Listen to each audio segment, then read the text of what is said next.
আসসালামু আলাইকুম। তৃতীয় শ্রেণী 2026 পৃষ্ঠা নাম্বার 44 নাম্বার 2 প্রশ্ন দেওয়া আছে।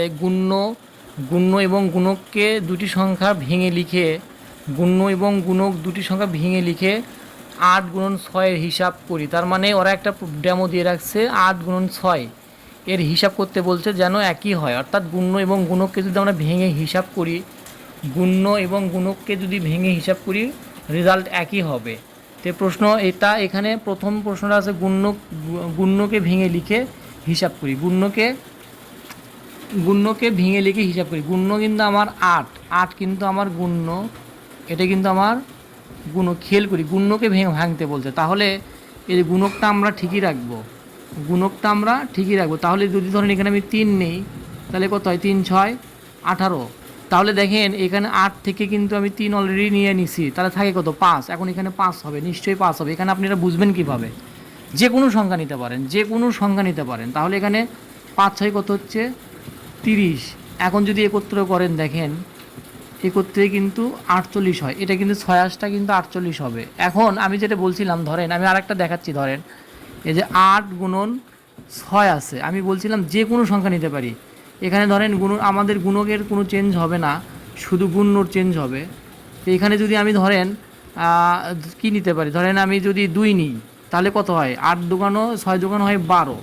এখন আমি বলছিলাম এই যে গুণ্য থেকে 2 বাদ দেন, তাহলে থাকে কত? 6। তাহলে এখানে 6 নেন, 6 6 কত হয়? 36। ওই একই কথা একত্রে করেন, তাহলে আমাদের 48 মিলে যাবে। তো মেন কথা আপনাদের খেয়াল করতে হবে, আপনি যেটাই নেন না কেন পরে গুণ্য থেকে যেটা নিছেন, যেটাতে প্রথমে হিসেব করবেন, পরে ওটা গুণ্য থেকে বাদ দিয়ে যা থাকবে ওটাতে পরে গুণ করবেন, দেখবেন আমার রেজাল্ট মিলে যাবে। তাহলে গুণ্যকে ভেঙে দেখানো শেষ। এবার আমরা গুণককে ভেঙে দেখাবো। এমন গুণককে ভেঙে হিসাব করি, তাহলে এটা আমার গুণক, এটা আমার গুণ্য। তাহলে গুণ্য ঠিকই থাকবে 8।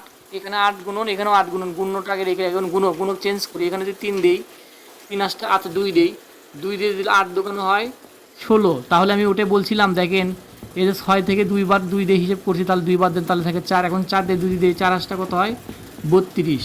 তাহলে দেখেন 32 যদি হয়, এখানে কিন্তু একত্রে আমার 48 মিলে যাচ্ছে। এখানে এই যে 6 8টা 48 আছে। এখন আমি যদি অন্য কোনো সংখ্যা দিই, ধরেন এখানে 9 গুণন 5 যদি দেই, তাহলে কি দাঁড়ায়? একটু ওয়েট করেন, আমি বইয়ের সংখ্যা চেঞ্জ করে দিছি। 9 গুণন, এখানে 9 গুণন, এটা হলো আমার গুণ্য আর এটা হলো আমার গুণক। আমাদের ওখানে বলা আছে গুণককে ভেঙে দেখবো, তাহলে আমরা 9 ঠিকই রাখবো, গুণ্যটা ঠিকই রাখবো। এখন গুণকটা চেঞ্জ করবো। ধরেন এখানে আমি 2 দিলাম, 9 দোকানে 18, তাহলে 5 থেকে 2 বাদ দেন, তাহলে থাকে 3। এখানে 3 নং কত থাকে? 3 নং 27। এই দুটো একত্র করেন, 8 7 15 5, হাতে পরে 2, হাতে পরে 1, তাহলে 3 আর 1 4 45। এই যে এখানে দেখেন 45 মিলে যাবে, একত্রে 45, একত্রে আমার 45। এই অঙ্কগুলো কিন্তু বিভিন্ন ভর্তি পরীক্ষায় আসে। আপনার প্রশ্ন থাকবে এরকম, গুণ্য এবং গুণকে ভেঙে লিখলে এর উত্তর কথায়। বিভিন্ন স্কুলের পরীক্ষাতেও আসে, জাস্ট খালি এটা থাকবে, অথবা এরকম কিছু ডেমো দেওয়া থাকবে, সেটার উত্তর করতে হবে। আপনারা ধীরে ধীরে বুঝে করবেন, তাহলে অনেক ভালো বুঝতে পারবেন ইনশাআল্লাহ। খুবই ভালো মানের একটা ভিডিও দেওয়া হলো।